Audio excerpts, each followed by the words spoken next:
I've known a lot of speakers, and most of the time when the speaker gets the Chamber of Commerce, the Hospital Association, the big businesses, all these powers that be to come down on him, they give in.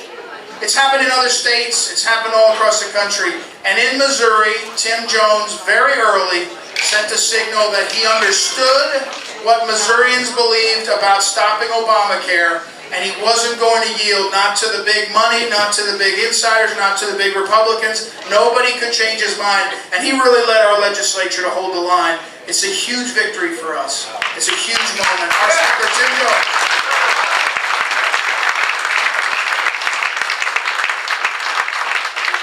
Thank you all very, very much. I think I'm the last. Am I the last speaker? Does that mean you're talk long? Oh, yeah. No. Yeah, besides, oh, Ed, again.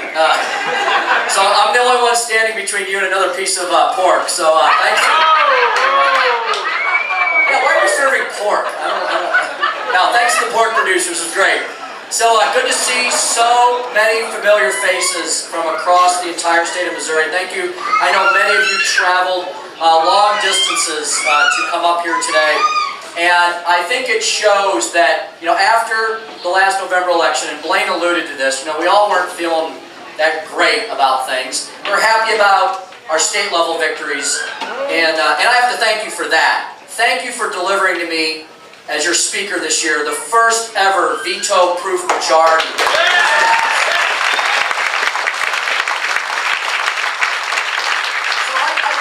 I took that as a kernel of positivism, and we've built on that. I mean, where we are now, when we were back in November, we've come a long way. And like the famous saying said, the rumors of my demise have been greatly exaggerated. The conservative party of conservative values and of small limited government that is smart government is here to stay in the state of Missouri and across America. We had three momentous things that happened over the last 30 days. Two of them were hugely positive, and one was negative. But the storybook is not completely written on that last thing. The first two things were back at the end of May, when Tom Dempsey and I, Tom's the leader of the Senate, of course, Senator from St. Charles, we have to go back to Jefferson City and sign all the bills. We actually have to sign them.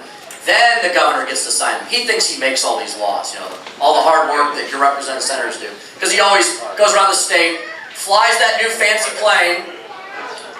What's the old plane doing? Can I borrow it? I don't know, it's a big state, So, it's in the dry dock, I guess. So we signed the bills. One of the bills we signed, and I think Ed made reference to this, and I'll mention it again because it's huge.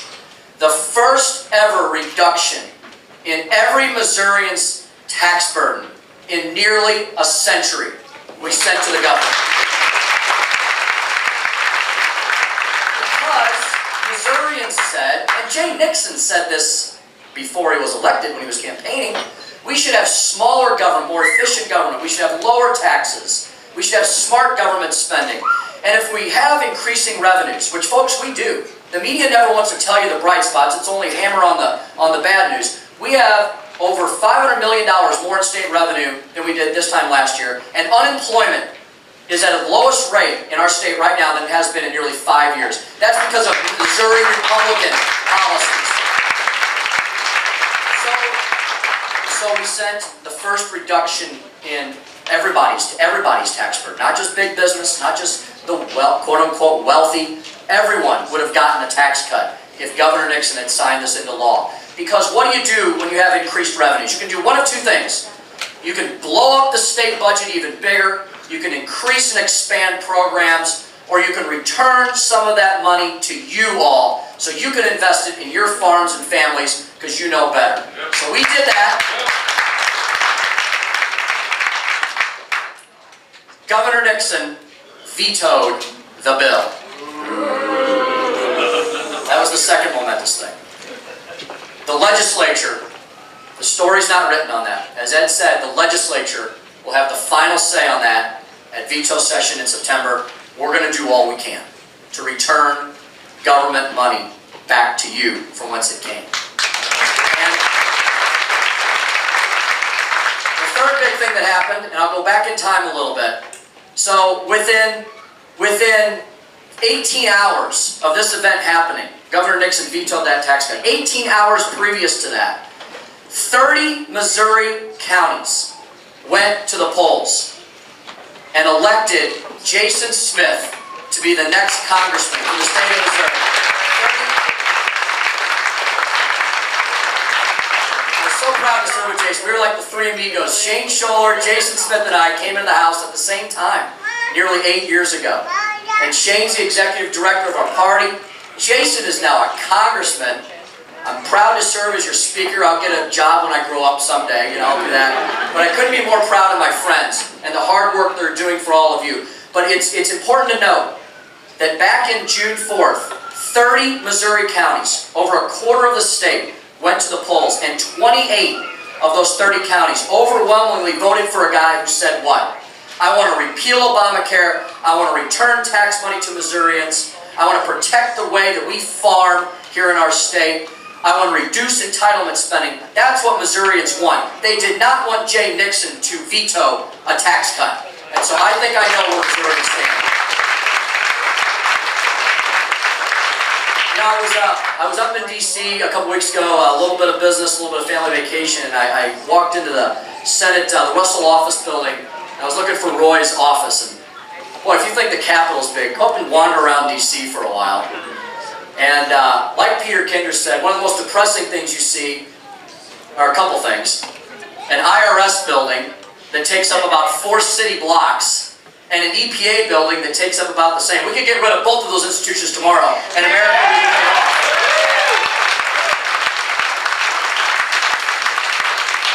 So I'm walking through the beautiful marble halls of the Russell Senate Office Building, and one of 3 Senate office buildings, and the place is vast, and wandering around. It was all by myself. There's no one around. It was kind of strange for me to be by myself. I had a moment to think, and I thought, how much does it cost to run all this?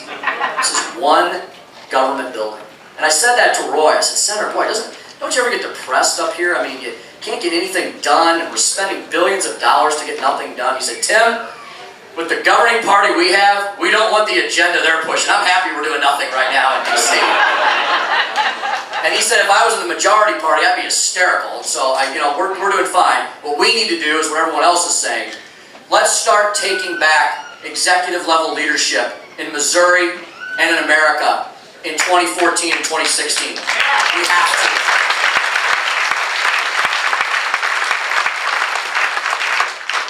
Went down to Colonial Williamsburg afterwards, saw Colonial Washington walking around. Guy dressed as Colonial Washington. He was Colonel Washington or General Washington. He gave a little speech out on one of the stumps. It was pretty cool. And I love this quote. He said, I have no more right to pick the pocket of Parliament than they do to pick mine. And I thought that was pretty relevant to today. Let me briefly touch on session. I wrote a couple things down. Of course, the editorial page, the editorial board writers in the state said what they said ever since Catherine took over as speaker. First woman Republican speaker. First woman was a Republican speaker in our state. Ever since she took over and helped us take over 10 years ago, every single year is the worst legislative session ever. So they've already written the article. Well, let's talk about that worst session ever. It was the worst session ever because we balanced the state's budget. We maintained our AAA credit rating, one of only 7 states left in the union to have that, higher than the federal government's. We passed no new taxes. We passed a tax cut. We passed the first labor reforms ever in our state's history. We protected your Second Amendment rights and the right to life. I guess that's a huge failure in the minds of liberal progressive. I say, hooray, I'm glad for that.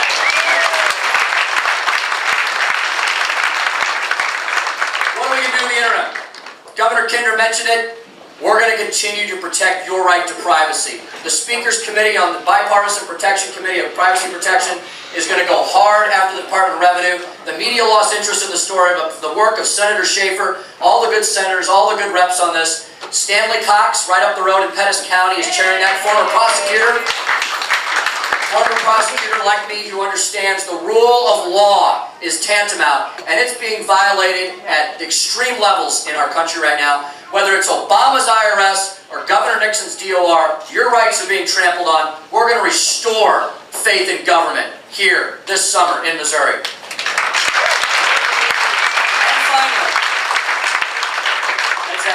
finally. What are we going to do next year? What are we going to do next year? We're going to elect Tom Schweik. Most tenacious, hardworking public servant I've ever met. Best auditor I think we've ever had in the state of Missouri. Truly is. Truly is. In addition, oh, you're going to tell Ashcroft. He's not here. Shh. Nobody tweet that. Also on the ballot for all of you here who understand that but for 6 inches of topsoil and a timely rain, we don't eat in this country, we're going to protect your right to farm. It's going to be on the ballot. We're going to put it in the Constitution. We're going to continue to protect your right to a good quality education for your children, no matter what the bureaucrats say. We're going to continue to protect your right to privacy. And I think it's time, as the governor said, and I'm going to lead this charge in the House, we're going to get this out of the House. We're going to protect the right to work for every Missouri worker in the state.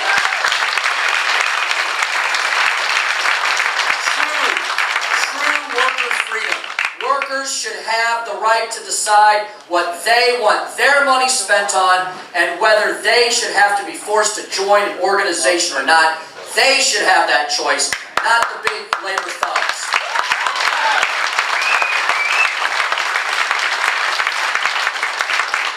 Senator Schaefer said it best, others have alluded to it. We can't get everything we need to get done and truly move Missouri to the best state it can be.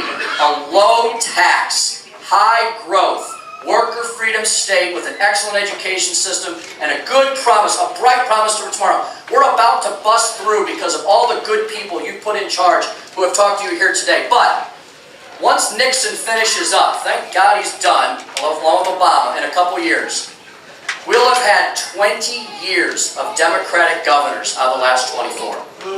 And 20 years of Democratic attorney generals out of the last 20. Folks, you have to change executive level leadership at the top if you want true conservative executives running this state. Tom Schweik is job number 1, and then we've got a lot of work to do in 2016. We can do it. We can bring more freedom, more growth, more liberties for all of you. And that's something that all Missourians will embrace. I'm going to be there to help you lead the way. Thanks for having me.